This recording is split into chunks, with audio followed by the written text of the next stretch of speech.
Hello दोस्तों, आप सभी कैसे हैं। हमें उम्मीद है कि आप सभी अच्छे होंगे। आज हम लोग डिस्कवर करने वाले हैं ऊतक यानी टिश्यू। इससे बनने वाले प्रश्न काफ़ी ज़्यादा इंपॉर्टेंट होते हैं। दोस्तों, ये बायोलॉजी का टॉपिक है, आप सभी को पता ही होगा।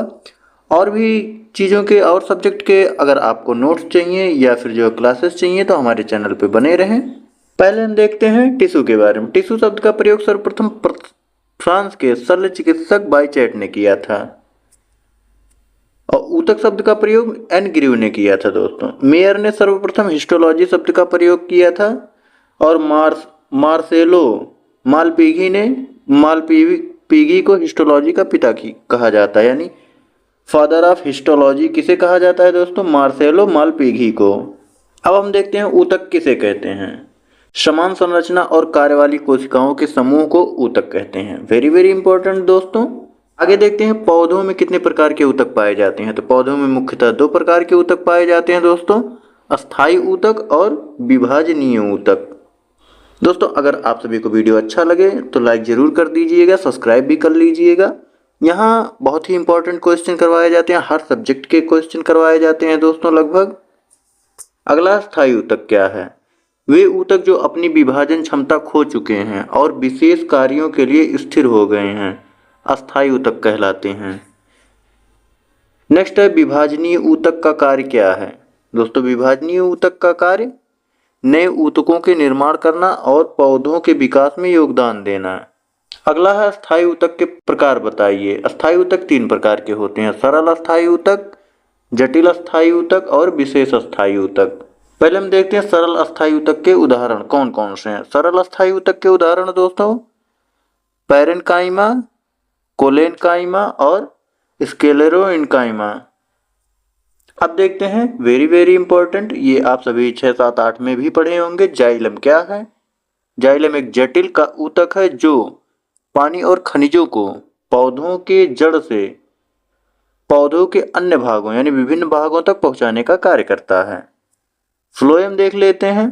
फ्लोएम का कार्य दोस्तों पत्तियों में बनने वाले भोजन को पौधों के सभी भागों तक पहुंचाना होता है। नेक्स्ट हमारा है अस्थायी ऊतक में पैरेन्काइमा का क्या कार्य होता है? तो पैरेन्काइमा का कार्य भोजन का निर्माण और भंडारण करना होता है।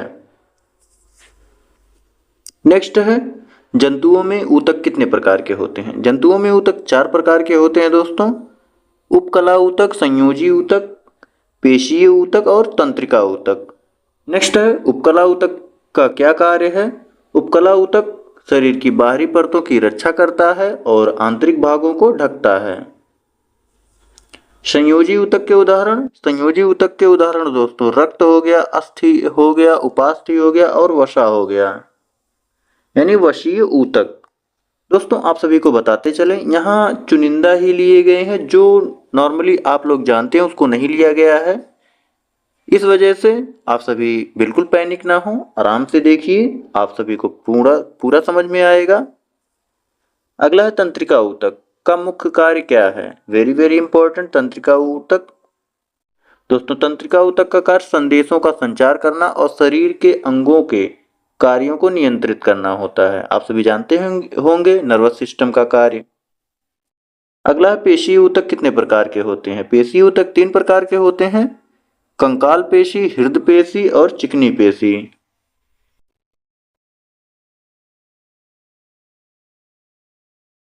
नेक्स्ट है संयोजी ऊतक का कार्य क्या होता है? संयोजी ऊतक का कार्य शरीर के अंगों को जोड़ना और समर्थन प्रदान करना और रक्षा प्रदान करना।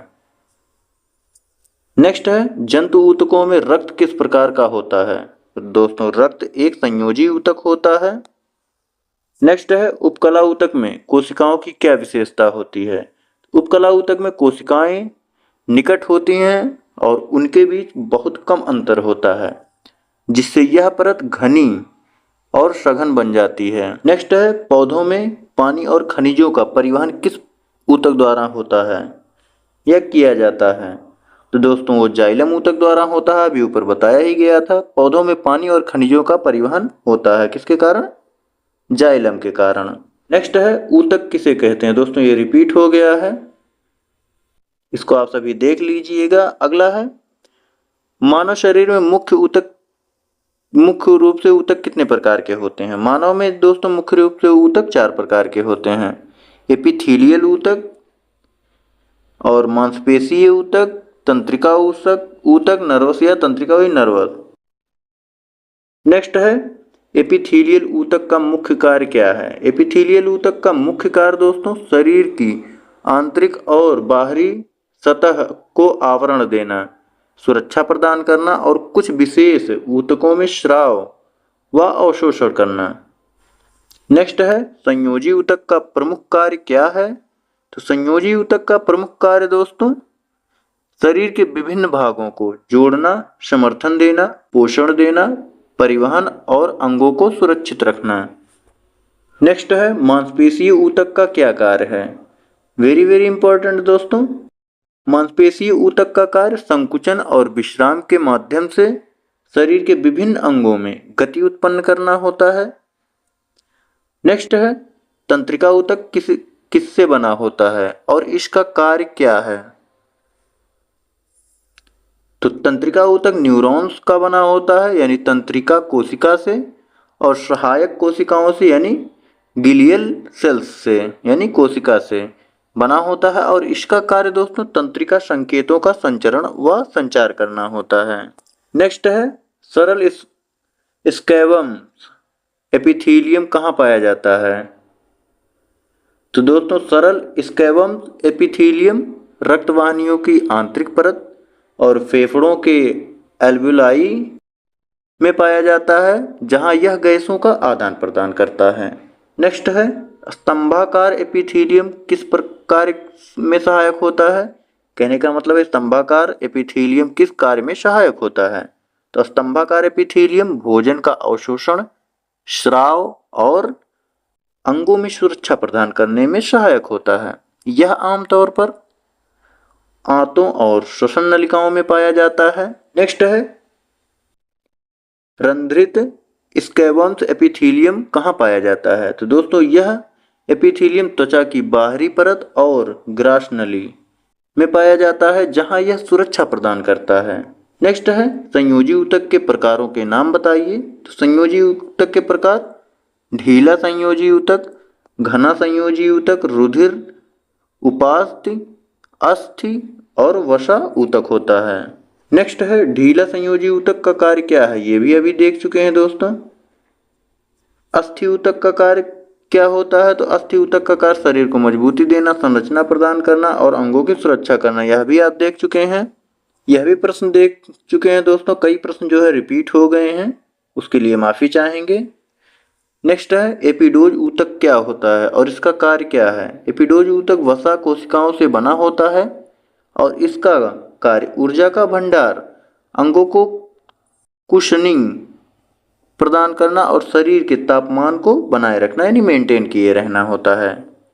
नेक्स्ट है कार्डियक मांसपेशी ऊतक कहाँ पाया जाता है? तो कार्डियक नाम से ही आप सभी जान गए होंगे। कार्डियक मांसपेशी ऊतक केवल हृदय में पाया जाता है और हृदय की अनैच्छिक धड़कन को नियंत्रित करता है यह। नेक्स्ट है कंकाल मांसपेशीय ऊतक का कार्य क्या है? दोस्तों कंकाल मांसपेशीय ऊतक का कार्य शरीर के विभिन्न भागों में संकुचन और विश्राम द्वारा इच्छानुसार गति प्रदान करना होता है। इसको भी देख चुके हैं। नेक्स्ट है हमारा चिकनी मांसपेशीय ऊतक कहाँ पाया जाता है? चिकनी मांसपेशीय ऊतक आंतों, रक्तवाहिनियों और मूत्राशय जैसी आंतरिक अंगों की दीवारों में पाया जाता है और यह अनैच्छिक संकुचन से सहायक होता है। नेक्स्ट है न्यूरॉन्स के 3 मुख्य भाग कौन से हैं? तो दोस्तों डेंड्राइट्स है, साइटोन है और एक्सॉन है यानी संदेश ग्रहण करना, कोशिका शरीर, अच्छा तंतु यानी संदेशों को भेजना यानी आगे बढ़ाना।